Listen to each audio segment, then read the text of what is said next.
Bonjour, bonjour et bienvenue sur le plateau de Batijournal TV. Nous sommes toujours à Lille, septembre 2025, congrès national du bâtiment durable. Et avec mon invité, nous allons parler adaptation, adaptabilité, qui est la grande thématique développée par le congrès cette année. Donc pour en parler avec moi, Franck Boutet. Bonjour Franck. Bonjour. Bonjour, vous êtes ingénieur, architecte, vous avez eu le Grand Prix d'urbanisme 2022, vous avez été lauréat du Grand Prix d'urbanisme 2022. Est-ce que vous pouvez nous présenter un petit peu votre travail ? Bonjour, donc, je m'appelle Franck Boutet, donc je suis ingénieur et architecte de formation et donc j'ai fondé et je dirige un bureau de conseil et d'ingénierie donc, qui s'appelle Atelier Franck Boutet et on travaille sur les enjeux de transition écologique, les enjeux environnementaux sur des opérations un peu à toutes les échelles, on aime bien dire du matériau au territoire, entre les deux on fait quand même des bâtiments et des quartiers. Donc j'ai résumé brièvement, hein, j'ai parlé d'adaptation, d'adaptabilité. J'aimerais que vous nous replantiez un petit peu le décor. Qu'est-ce qui se passe depuis 25 ans et pourquoi aujourd'hui il faut changer de paradigme ? D'accord, très bien. Donc en effet, ça fait 25 ans à peu près que les questions environnementales sont arrivées dans le monde de la construction, de l'architecture, de l'aménagement, de l'urbanisme. Et en fait, pendant 25 ans, on a d'abord concentré un peu toute l'attention et tous les moyens sur la construction neuve. Et dans la construction neuve, sur une dimension de la construction neuve qui était l'énergie. L'énergie, l'énergie. En fait, on parlait que de ça pendant... Énergie et thermique. Énergie, thermique évidemment. Et donc on a beaucoup parlé d'énergie pendant 17 à 18 ans. En fait, c'était tout le temps la recherche de la surefficacité et la surperformance énergétique de la construction neuve.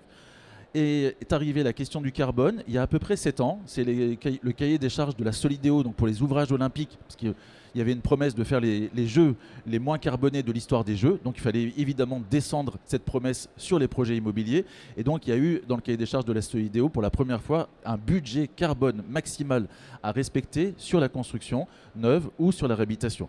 Et à partir de ce moment-là, en fait, le carbone est devenu quotidien dans la pratique des acteurs de la ville et de la construction. Donc ça, c'est le carbone. Ça date d'il y a 7 ans et c'est quotidien en fait depuis 5 ans. Voilà, avec une nouvelle réglementation en 2020 et des seuils à respecter. Il y avait le label E+C- déjà qui était une préfiguration, puis la RE 2020, dont il faut dire quand même au passage que c'est la réglementation thermique, environnementale, carbone, etc. et même confort d'été la plus ambitieuse dans le monde entier quand même. De temps en temps, c'est bien de se dire qu'en France, on fait des choses bien. On est bien aussi. Voilà. Et puis émerge aussi quelque chose, cette fois-ci beaucoup plus récemment, avec une préparation, on va dire, des esprits pendant la crise sanitaire. Pendant la crise sanitaire, tout le monde se rend compte qu'en fait, nos villes ne sont pas adaptées à encaisser un choc, un aléa, en fait, une crise, quelque chose d'anormal par rapport aux standards, au confort dans lequel, quelque part, nous sommes quand même installés en France et dans les pays européens. Et le rapport, le GIEC en fait décide de publier dans ses rapports réguliers en 2021 un tome complet sur les questions d'adaptation. Et ensuite, donc, il y a l'été 2022. L'été 2022, on s'en souvient, c'est épisodes caniculaires répétés, stress hydrique, appauvrissement des forêts, méga-feux, chute drastique des rendements agricoles, déclenchement de la guerre en Ukraine, augmentation du coût de l'énergie. En fait, derrière tous ces mots, il y a quelque chose d'écologique et d'environnemental. Et donc, moi, je date. En fait, 2022, c'est un peu... C'est pris un rapport du GIEC. C'est la bascule. C'est la bascule. En fait, pour moi, il y a vraiment un avant 2022, un après 2022 qui fait émerger la question de l'adaptation en se disant, mais finalement, ce que, en plus, le rapport du GIEC nous dit être la normalité demain, ce qu'on a vécu en 2022, en fait, c'est quelque part une préfiguration du monde de demain. Mais en fait, on se rend compte que les bâtiments dans lesquels on vit, les espaces publics dans lesquels on chemine, les infrastructures que l'on utilise ne sont pas adaptées à ce qui deviendra la normalité de demain. Voilà, d'où l'importance aujourd'hui de cette thématique hein, du congrès, mais du travail sur des projets sur lesquels vous travaillez, du travail que vous réalisez. Pensez adaptabilité. Penser adaptabilité, ça veut dire quoi ? Alors déjà, il faut faire une petite précaution quand même, parce qu'en effet, là aujourd'hui, au Congrès national du bâtiment durable, on parle d'adaptation, tant mieux.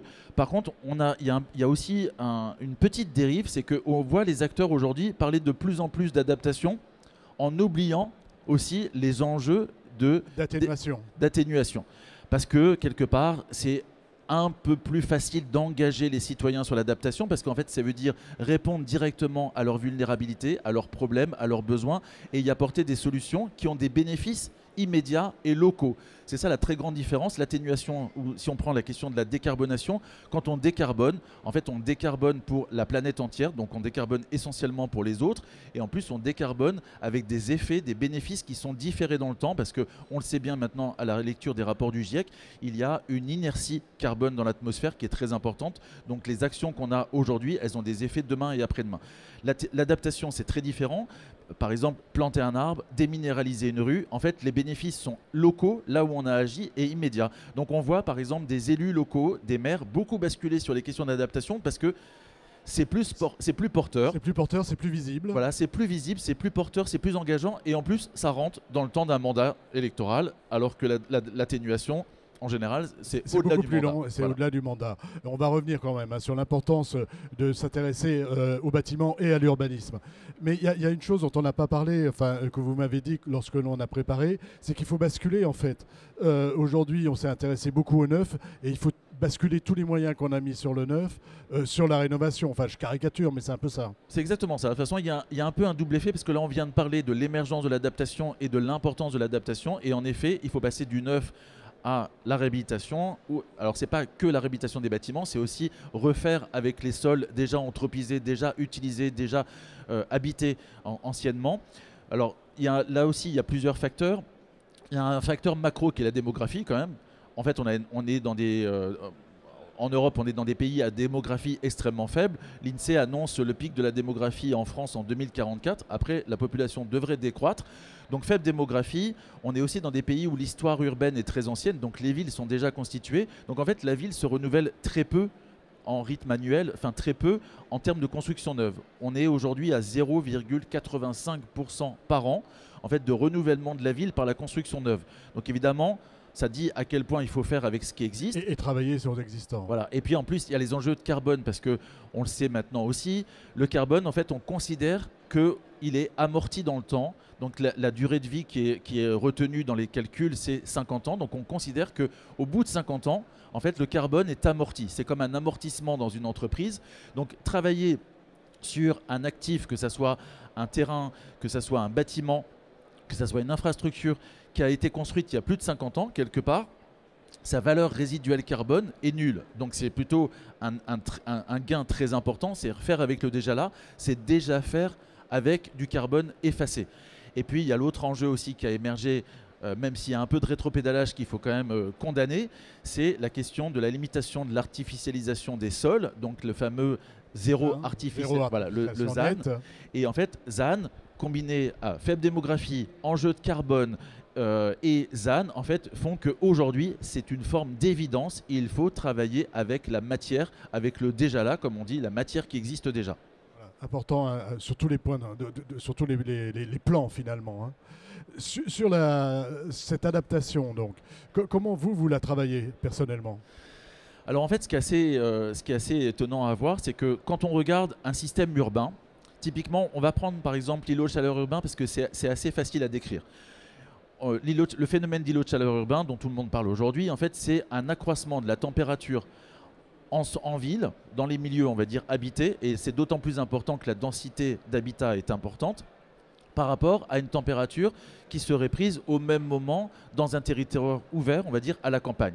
Donc en fait, il y a une courbe comme ça, quand on part de la campagne, d'un territoire ouvert, ça va monter, et en plein centre-ville, là où c'est le plus dense, en fait, il y a un écart de température qui peut être très important, qui peut être de plus 5 degrés, plus 7 souvent, et même parfois, quand on est dans des territoires très denses, même jusqu'à plus 10 degrés. Alors si on regarde en fait quelles sont les conditions qui génèrent en fait cet accroissement de température, il y a le fait que ça soit très imperméabilisé, très minéralisé, très construit pour la voiture, donc avec des asphaltes qui sont plutôt des matériaux sombres qui vont stocker de l'énergie.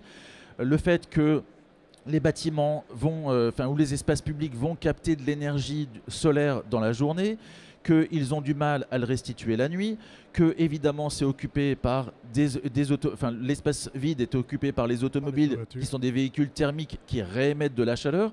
Nous, en fait, nous sommes aussi des petites piles à combustible, donc en fait nous émettons aussi de l'énergie. Et en fait tout ça réuni fait qu'il y a un paquet d'énergie qui est émis dans une ville, et plus c'est dense, plus il y a de voitures, plus il y a de personnes, plus les rues sont resserrées, en fait, plus il y a d'énergie qui est produite, moins elle peut repartir dans l'atmosphère. Plus elle est stockée.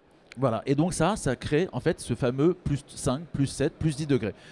Travailler par exemple sur l'adaptation par rapport à cette thématique qui s'appelle la chaleur urbaine, en fait, c'est inverser à peu près tout ce que je viens de dire. Donc c'est très clairement désimperméabiliser, déminéraliser, réactiver le cycle de l'eau, permettre de planter. En fait, l'arbre a un effet incroyable en ville en termes d'atténuation de cette augmentation, de cette température, et aussi d'ailleurs en créant de l'ombre. Donc il crée de l'ombre et il fait de l'évapotranspiration, c'est-à-dire que l'eau qu'il va puiser dans le sous-sol, il la ramène à la surface. Avec l'effet de la brise, en fait, il va y avoir la transformation de l'eau liquide en eau vapeur. Ça s'appelle l'évapotranspiration. Et ça, c'est une réaction endothermique, donc ça absorbe de l'énergie. Et donc derrière, un arbre, en fait, il fait plus frais. Donc en fait, planter. Ensuite, travailler aussi sur les revêtements.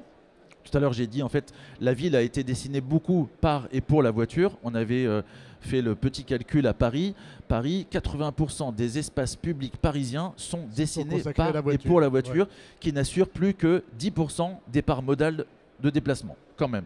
Donc en fait, c'est redonner la place aux autres parts modales, aux autres moyens de transport, etc. Et donc ça veut dire donc déminéraliser, désimperméabiliser, planter, changer la nature des revêtements. Si on n'a plus besoin d'autant de place pour la voiture, à quoi bon garder des enrobés, des asphaltes sombres, etc. Donc changer de revêtement. Une fois qu'on a réactivé le cycle de l'eau, en fait on a recréé la dimension fertile, ça permet à la végétation de pousser. Donc travailler sur les revêtements, travailler sur la réduction évidemment de la place de la voiture thermique en ville avec d'autres moyens de déplacement. Ça veut dire aussi travailler sur les revêtements des bâtiments. Ça veut dire travailler sur la sobriété des bâtiments de manière à ce qu'on n'ait plus besoin de climatisation, parce que la climatisation, elle a cet effet pervers de rafraîchir à l'intérieur mais de réchauffer à l'extérieur. Et en fait, c'est un peu toutes les conditions, enfin c'est l'inversion presque de tout ce qu'on a fait. De la manière de tout ce qu'on a fait depuis les années 50. On va dire. À peu près, oui.